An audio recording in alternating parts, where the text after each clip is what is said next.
Hi, for this session we're going to use the Enterprise Data Catalog and populate some custom attributes using pick lists, and specifically this session will be using Business Glossary.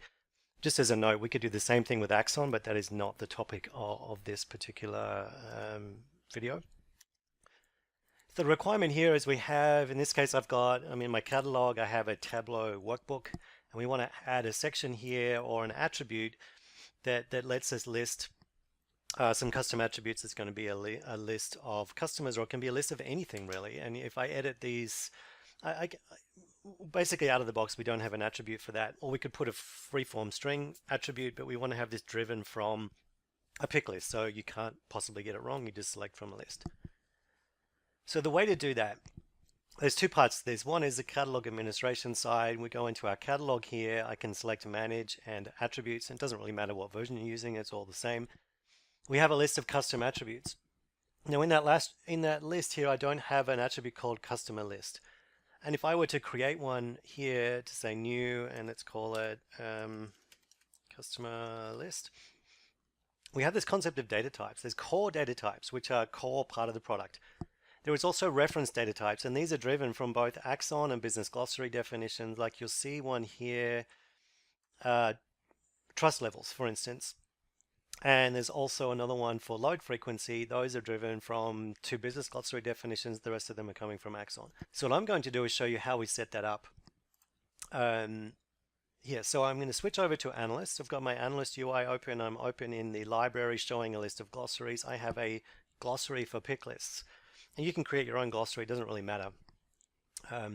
In that glossary, I've got two. One is trust levels, and there's certified obsolete warning. This is pretty much deprecated now because in the most recent release, we already have the certified concept.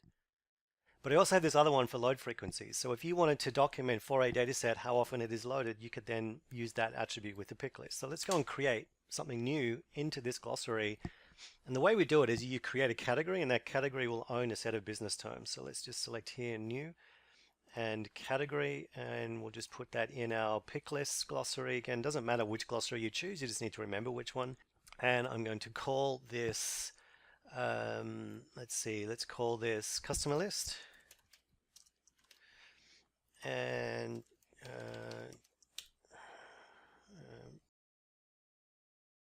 terms that are belonging to or actually connected to this category are going to be used for my pick list. So I'm going to say this category customer list is part of the EIC pick lists glossary. So, and that's all we need to do here. We'll just save that and we'll say save and finish. We don't even need to put it through an approval cycle. Draft is perfectly fine here.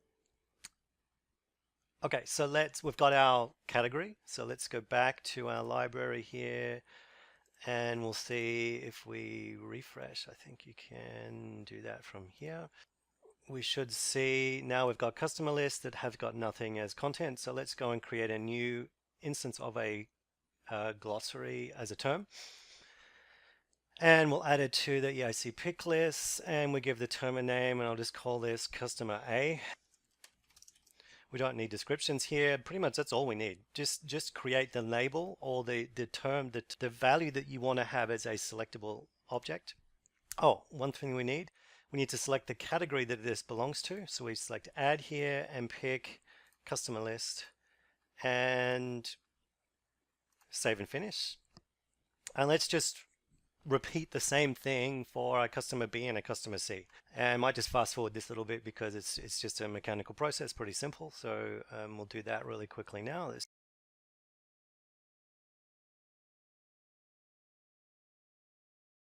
Now we can refresh and we've got A, B, and C. So that's our pick list there for customer list. We've also got load frequency and so on. Okay, so we're done in Analyst. And if we've done the same thing in Axon, we create a top level term or a glossary object and create children objects. It's exactly the same process. So now what we do is go back to our catalog administrator UI, and that type is not going to be here yet. So let's go just to double check and show you how this works from a synchronization perspective. If I select a data type and customer list is not in there, it's customer is there, but customer list is not there. So what we need to do is we need to go to our library And I've already got a resource defined here. So in resources, we will select, let's just see here, let's just sort by resource type, sort this. It was called EDC pick list. We can scroll down here and find it.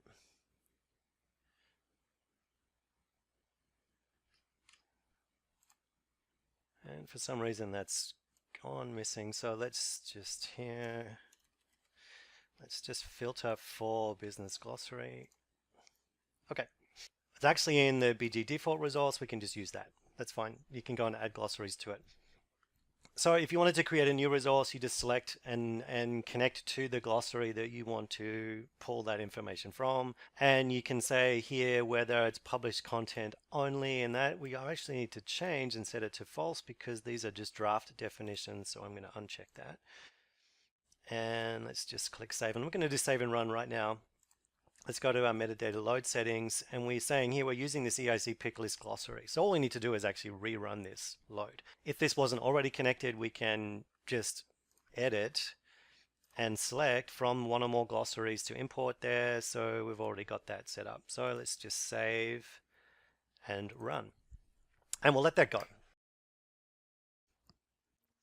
Okay, that's actually finished. And it's got some category objects created and one is updated, and it says number of customer list objects created is 3. So some of my other elements there may needed to be refreshed. They could have been updated in the catalog, but now I've got this customer list as it's a reference type.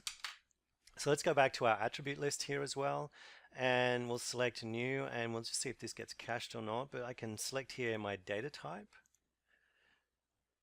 which should show up here, and if I look at that list, I should see, actually let's go here, actually it's not yet. So what I'm going to do, because it was cached from before on my screen,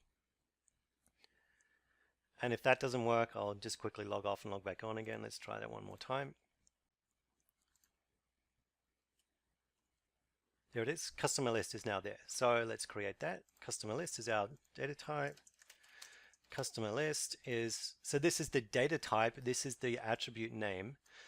And this is a set of customers to link to a specific objects in the catalog. Okay, we've got a description there. I want to allow multiple selection. So it could be that one report, 2 customers is referencing, another report has 0 or 1 or n, depending on how many you define. We can set a search rank, and I'll just leave it at medium. But you could influence the search ranking to say, well, if it's high, let's bring back that if you select customer A, for instance, if it's a customer and it's linked there, then that could be much higher ranking in the result set. And we're going to allow filtering as well. And the last thing I'm going to do is add it only to specific classes. You should really, as a best practice, just add that to the things that you care about. And I'm going to select Tableau from our model, and I'm going to select Workbook. And actually, I think there's 2 classes. We'll just select them both because I can't remember which one's which, but we'll find out. I think it's just workbook. So now we've got our customer list attribute.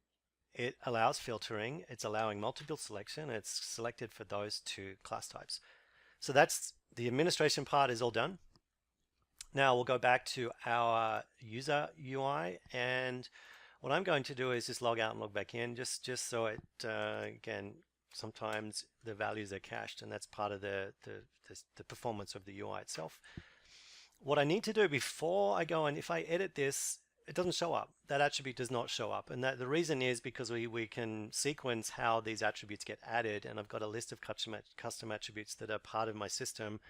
I may want to maybe turn this on when I've got 3 or 4 created in one go rather than just do them one by one. So I can select here add, and customer list is now in my selection criteria.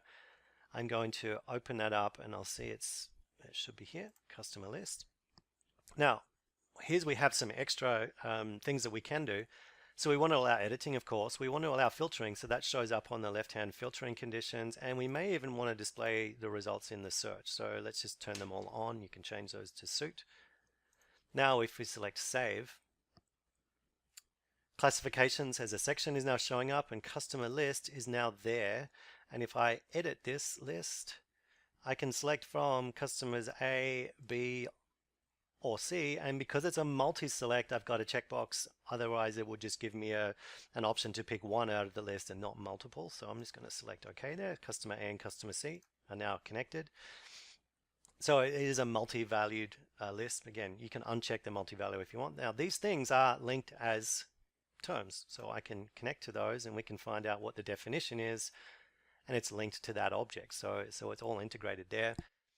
And the last thing I'm going to do here, if I select search and look for all objects, we should see, I think it'll be somewhere at the bottom. Let's look at list.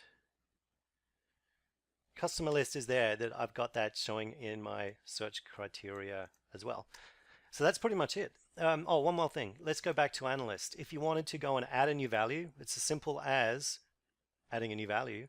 So we'll add a new term and we'll add it to the right glossary. Select OK. Give it a name, customer D, and put it in the right category. And that's customer list, and OK. Save and finish. So we've done from the glossary side. Of course, we need to synchronize that, so we just need to go and run that resource again. So go back to our resource monitoring. I had refreshed, so it's kind of lost the definition there. So I'll call that, and let's just Business Glossary. We'll filter on that and apply. And it's the BG default resource. Again, it can be another resource, I think, but BG default is fine.